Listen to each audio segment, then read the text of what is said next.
अस्सलाम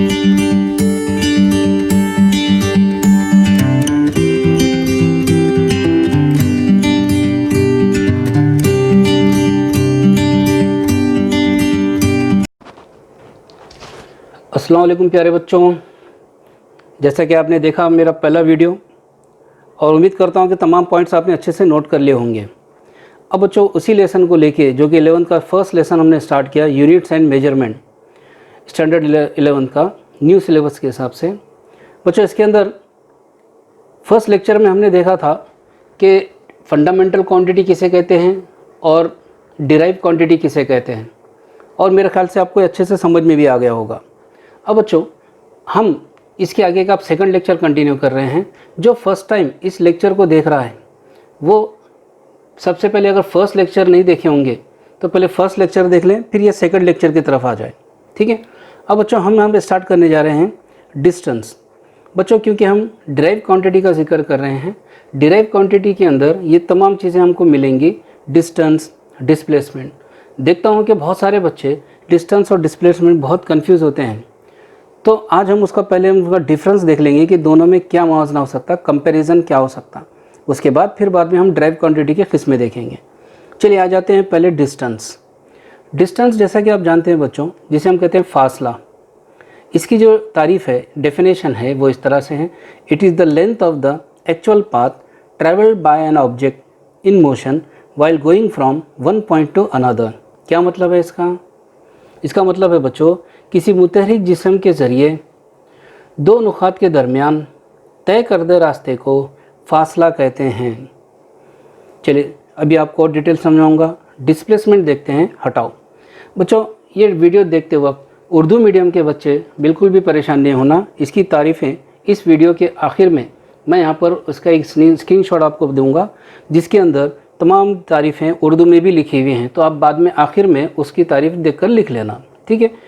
चलिए नेक्स्ट हम बच्चों देखते हैं डिस्प्लेसमेंट। डिस्प्लेसमेंट को हम कहते हैं हटाओ। हटाओ है it is the minimum distance between the starting and finishing point.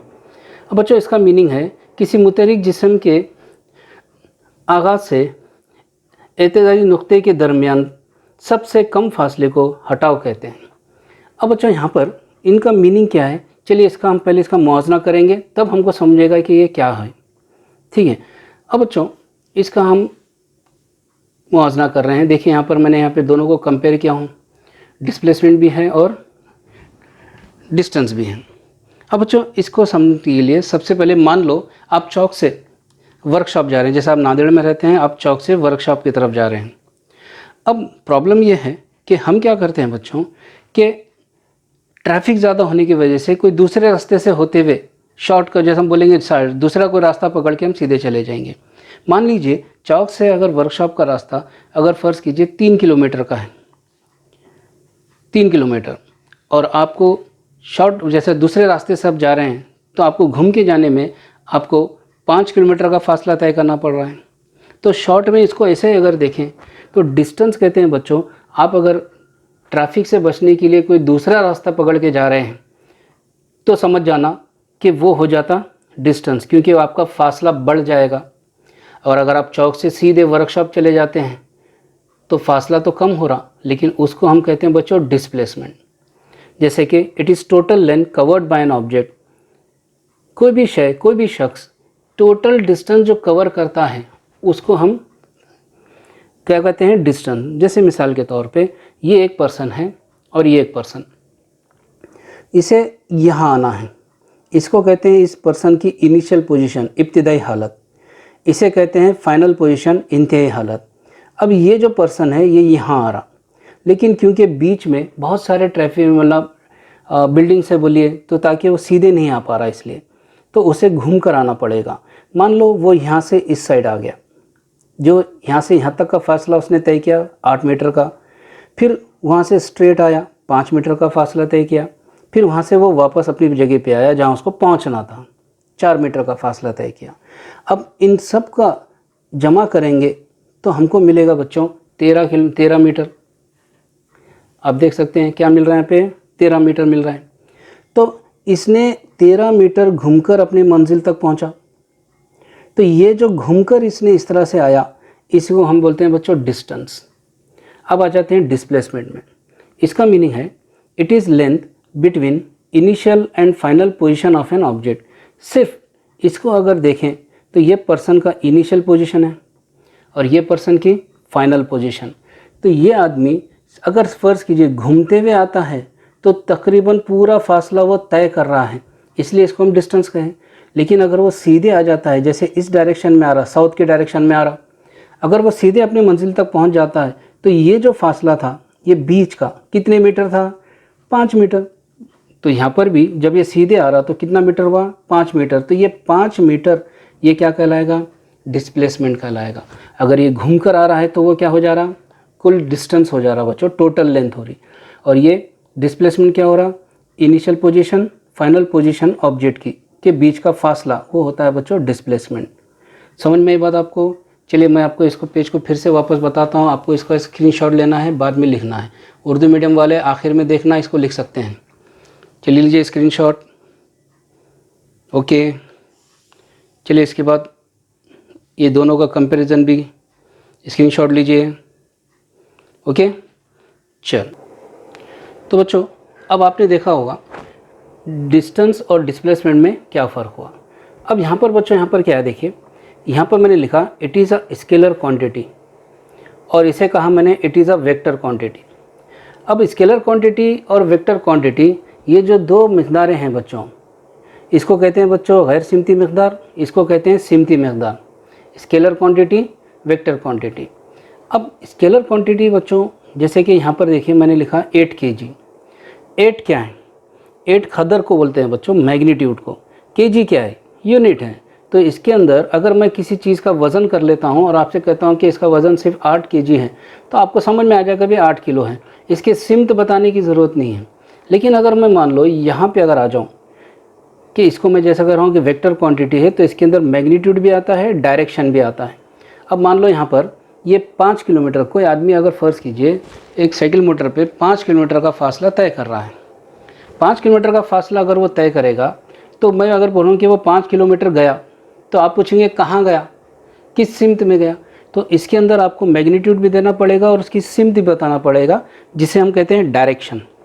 ठीक है, तो ये स्केलर क्वांटिटी है जिसके अंदर सिर्फ मैग्नीट्यूड होता है। कौन है स्केलर क्वांटिटी, डिस्टेंस। ये कौन सा है बच्चे, वेक्टर क्वांटिटी है जिसके अंदर मैग्नीट्यूड भी आता है, डायरेक्शन भी आता है। इस चीज़ को अच्छे से आप ध्यान में रखो और इसको स्केलर और वेक्टर को नेक्स्ट लेसन में हम डिटेल में पढ़ेंगे इंशाअल्लाह। ठीक है, तो बच्चों अब हम देखने जा रहे हैं डिराइव क्वांटिटीज़, जिसको हम क्या बोलते हैं बच्चों, माखूज़ मिक़दारें। माखूज़ मिक़दारें की कुछ किस्में हम देख रहे हैं बच्चों। किताब के हिसाब से अगर देखें तो इतना डिटेल इसमें तो नहीं है अपने बुक में, लेकिन मेरे ख्याल से आप लोग अगर इसे डिटेल पढ़ लेंगे तो आपको आगे कोई प्रॉब्लम नहीं होगा, आपका बेसिक थोड़ा सा और अच्छा हो जाएगा। जैसे फर्स्ट हम ले लेते हैं स्पीड। स्पीड कहते हैं बच्चों चाल को। चाल क्या होती है आपने ऑलरेडी देखा है। चाल का डेफिनेशन क्या है बच्चे उर्दू में, किसी जिस्म के ज़रिए इकाई वक्त में कुल तय करदा फासले को इसकी चाल कहते हैं, यानी कि it is distance covered per unit time. बच्चों मतलब क्या है यहाँ पे देखिए, स्पीड का फार्मूला है distance upon time, distance upon time. अब बच्चों डिस्टेंस, अभी मैंने आपको कहा है कि टोटल लेंथ, यानी कि 4, 5, 4 इस तरह से हम 13 मीटर बताए थे फासला।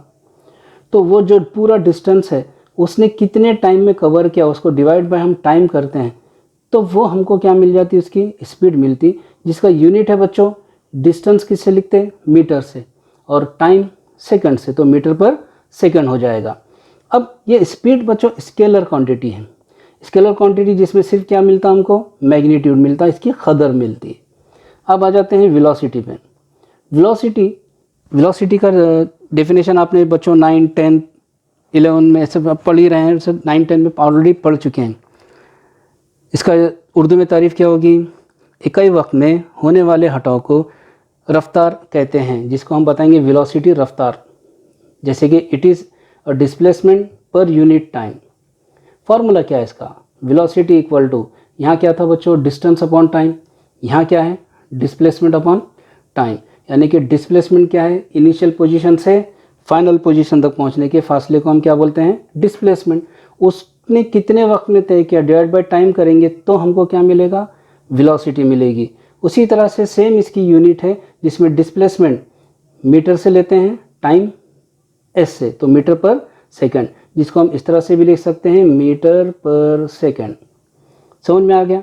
तो बच्चों डिस्टेंस डिस्प्लेसमेंट में अब कोई कन्फ्यूजन नहीं होना, स्पीड और वेलोसिटी में कन्फ्यूजन नहीं होना। स्पीड क्या है बच्चों, चाल है, स्केलर क्वांटिटी है, डिस्टेंस अपॉन टाइम, और यूनिट मीटर पर सेकंड। वेलोसिटी है रफ्तार, जिसको हम बोलते हैं बच्चों डिस्प्लेसमेंट अपॉन टाइम, यानी कि हटाओ बटे वक्त। तो ये हो गया बच्चों वेलोसिटी का फार्मूला। और ये कौन सी का मिकदार है, वेक्टर क्वांटिटी है, जिसमें मैग्नीट्यूड भी आता, डायरेक्शन भी आता, और इसका सेम यूनिट है, इसको आप ऐसे भी लिख सकते हैं। ठीक है, चलिए इसका स्क्रीनशॉट लीजिए। चलिए अब हम तीसरा देखते हैं बच्चों, एक्सेलरेशन, जिसको हम स्मॉल ए से डिनोट करते हैं। बच्चों आपने देखा होगा न्यूटन, जब भी हम पूरा नाम लिखते हैं तो कैपिटल एन से लिखते हैं, लेकिन जब खाली न्यूटन हम देते हैं बच्चों तो न्यूटन का नाम पूरा हम स्मॉल एन से लिखेंगे और एक सिंबल लेना तो कैपिटल एन। हालांकि इंग्लिश में हमने देखा कि किसी का नाम जब लिखते हैं तो कैपिटल लेटर से स्टार्ट करते हैं, लेकिन साइंस में ऐसा नहीं है। इसका डिटेल हम आगे पढ़ लेंगे। फिलहाल आप देखिए एक्सेलरेशन, जिसको हम बोलते हैं इसरा, जिसको हम स्मॉल ए से डिनोट करते हैं, इसका तारीफ है बच्चों, it is rate of change of velocity. मतलब ये है रफ्तार में तब्दीली की शरह को इसरा कहते हैं। मतलब क्या है इसका, देखिए एक्सेलरेशन का फार्मूला है change in velocity upon time. Change in velocity upon time, अभी मैंने कहा आपसे वेलोसिटी क्या होता है बच्चों, डिस्प्लेसमेंट अपॉन टाइम। तो यानी कि वेलोसिटी में अगर तब्दीली होगी, वेलोसिटी में अगर चेंज होगा तो क्या मिलेगा हमको, एक्सेलरेशन। चलिए इसको और देखेंगे, जैसा इसकी यूनिट देख लीजिए, वेलोसिटी का फार्मूला क्या बताया था मैंने आपको, मीटर पर सेकंड। इसका यूनिट क्या है बच्चों, मीटर पर सेकंड। तो यहाँ पे भी हम क्या कर रहे हैं, मीटर पर सेकंड वेलोसिटी के लिए ले रहे हैं और टाइम के लिए सेकंड ले रहे हैं। इन दोनों को मिलाए तो मीटर पर सेकंड, ये सेकंड मिला के सेकंड स्क्वायर हो गया। ठीक है, अब देख लीजिए, चलो यहाँ पे एक मोटरसाइकिल बाइक, एक आदमी है बाइक चला रहा है। ये शुरू में इसकी स्पीड थी बच्चों 20 मीटर पर सेकंड। अब उसने अपनी स्पीड को बढ़ाया। पता स्पीड कैसी बढ़ेगी, स्पीड बढ़ेगी इसके एस्केलेटर को बढ़ाकर। स्पीड कम कैसी होगी, इसके एस्केलेटर को कम करके। तो इसने स्पीड बढ़ाया तो इसकी वेलोसिटी होगी बच्चों 40 मीटर पर सेकंड। 20 से 40 हुई, यानी इन्हें अपनी स्पीड को बढ़ाया मतलब क्या हो गया, एक्सेलरेशन को उसने क्या किया, बढ़ा दिया। क्या बढ़ाया बच्चों, एक्सेलरेशन को उसने बढ़ा दिया। यानी कि ये बढ़ने से इसका क्या हो गया, इसकी स्पीड भी क्या हो रही, वेलोसिटी भी बढ़ रही है। ठीक है, आपने याद रखना जब वेलोसिटी चेंज होगी तो एक्सेलरेशन होगा बच्चों, वेलोसिटी में तब्दीली होगी तो क्या होगा, एक्सेलरेशन। ठीक है, अब यहाँ पे वेलोसिटी बढ़ी इसलिए मैंने इस तरह से एरो मार दिया।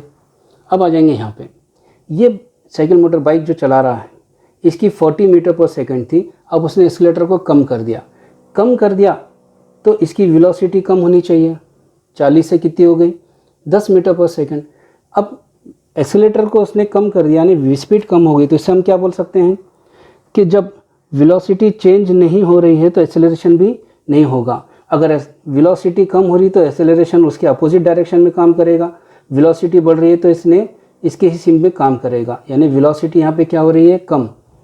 अब वेलोसिटी कम हो रही तो यहाँ पर बच्चों देखो निगेटिव आपको दिख रहा है, तो ये निगेटिव क्या होता, ये पॉजिटिव एक्सेलरेशन। अगर स्पीड बढ़ रही है तो पॉजिटिव एक्सेलरेशन, स्पीड कम हो रही है तो निगेटिव एक्सेलरेशन कहते हैं। और एक नाम इसका है बच्चों निगेटिव और रिटार्डेशन एक्सेलरेशन भी कहते हैं इसको, निगेटिव और रिटार्डेशन एक्सेलरेशन। बच्चों मैंने मिसाल के तौर पे यहाँ पर सिर्फ आपको समझाने के लिए यहाँ पर ये एक पेज पे आपको बताया था। जैसा कि आप जानते हैं कि ऑलरेडी हम बहुत लेट हो चुके हैं। अब मैं चाहता हूँ कि आपका कोर्स थोड़ा सा फास्ट जल्दी से ख़त्म हो जाए, तो इस बिना पर मैंने क्या किया, वो बोर्ड पर लेसन लेने के बजाय सेकंड लेक्चर इस तरह से लेके बता रहा हूँ। तो मेरे को आप कमेंट बॉक्स में ये ज़रूर बता देना कि आपको वो बोर्ड पे ज़्यादा समझ में आ रहा है या इसमें ज़्यादा समझ में आ रहा। अगर बोर्ड का अच्छा समझ में आ रहा है तो बोर्ड पे आपके लेक्चर्स लेंगे, अगर आपको इस तरह से आपको समझ में आ रहा है तो इस तरह से हम लेक्चर्स लेंगे। ठीक है, अब इसके भी पॉइंट्स आप नोट करना। उर्दू मीडियम वालों को अभी वो मैं पोस्ट करके दे रहा हूँ, वो आपने उसकी फ़ोटो लेना और घर कापी में अच्छे से नोट कर लेना। ठीक है, अब बच्चों ये जो लेक्चर्स हो रहे हैं ये आपने इसको अच्छे से पढ़ना भी। आपने अगर आप पसंद आया आपको तो लाइक कीजिए, सब्सक्राइब कीजिए और जिसे ज़रूरत है उसे सेंड कीजिए। ठीक है, और भी आपके जो फ्रेंड्स हैं जो ग्रुप में शामिल होना चाहते हैं तो उनके नंबर्स आप सेंड कर सकते हैं। ठीक है, चलिए उर्दू मीडियम वाले इसका स्क्रीनशॉट लीजिए। चलिए इसका स्क्रीनशॉट लीजिए। बच्चों ये ख़ास तौर से ये भी आप याद रखो कि ये सब जो चीज़ें हैं ये आपके 8 से लेकर 12 तक की तमाम चीज़ें काम आने वाली है। आपके छोटे भाई बहन भी होंगे तो इनको ये चीज़ें आप बताकर समझा भी सकते हैं और लिखा भी सकते हैं, उनके लिए भी ये बहुत यूज़फुल है। चलिए स्क्रीनशॉट लीजिए।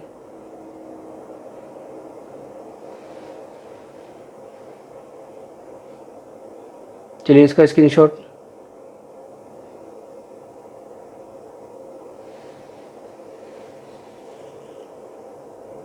चलिए इनका स्क्रीनशॉट। ठीक है, चलिए अब नेक्स्ट लेक्चर का इंतज़ार कीजिए। जब तक ये अल्लाह हाफिज़।